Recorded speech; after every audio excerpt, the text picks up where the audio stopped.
तो हेलो दोस्तों, कैसे हैं आप लोग। उम्मीद करते सब ठीक होंगे। तो वीडियो की टाइटल से आप समझ ही गए होंगे, आज हम एक ड्रैगन फल की ड्राइंग करने वाले हैं। देखिए, ये पूरा हमने पेंसिल कलर से किया है।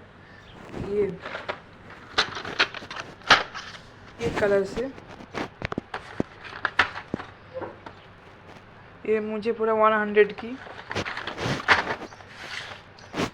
ऐसी ब्यूटीफुल ड्राइंग करने के लिए आपको पहले लगेगी